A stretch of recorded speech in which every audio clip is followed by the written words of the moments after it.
Hello বন্ধুরা, চলে এসেছি নতুন একটি রেসিপি নিয়ে। নিয়েছি সাদা সর্ষে, এগুলো আমি জল ছাড়াই এখানে পেস্ট করে নেব। দেখো,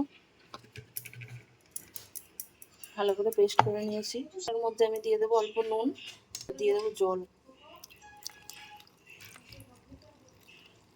কিছুক্ষণ টাইম আমি এটাকে ভিজিয়ে রাখবো।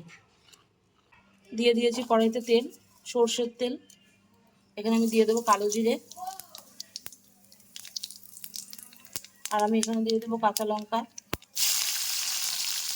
লঙ্কাগুলো আমি মাঝখান থেকে ফেলে নিয়েছি।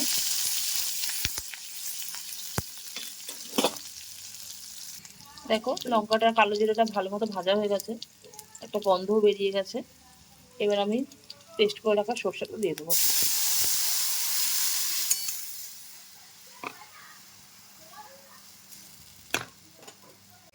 এর মধ্যে আমি দিয়ে দেবো স্বাদ মতো নুন,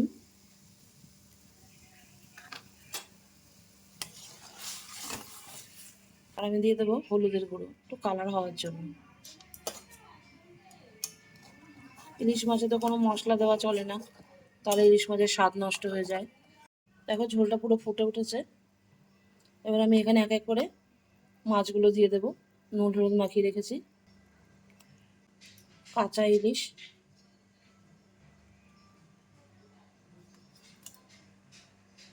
এক এক করে সবকটা দিয়ে দেবো আমি।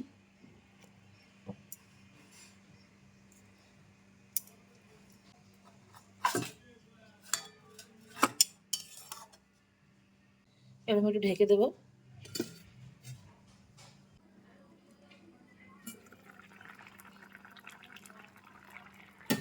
দেখো, হয়ে গেছে আমার মাছটা, সুন্দর সেদ্ধ হয়ে গেছে। খুব সুন্দর একটা গন্ধ বেরিয়েছে,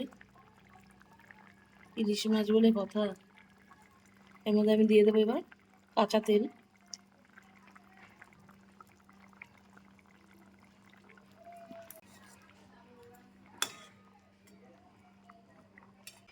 আর একটু টাইম ঢেকে দেবো।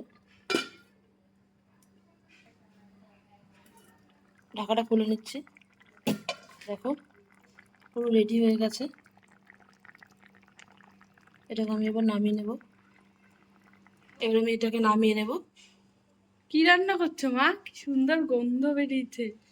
কাঁচা ইলিশ, কাঁচা ইলিশ মাছ রান্না করেছি আজকে। কি সুন্দর গন্ধ বেরিয়েছে। খাওয়াটা তো তাহলে হেভি হবে দুপুরে। একদম একদম, দেখবি হাত চেটে চেটে খাবি।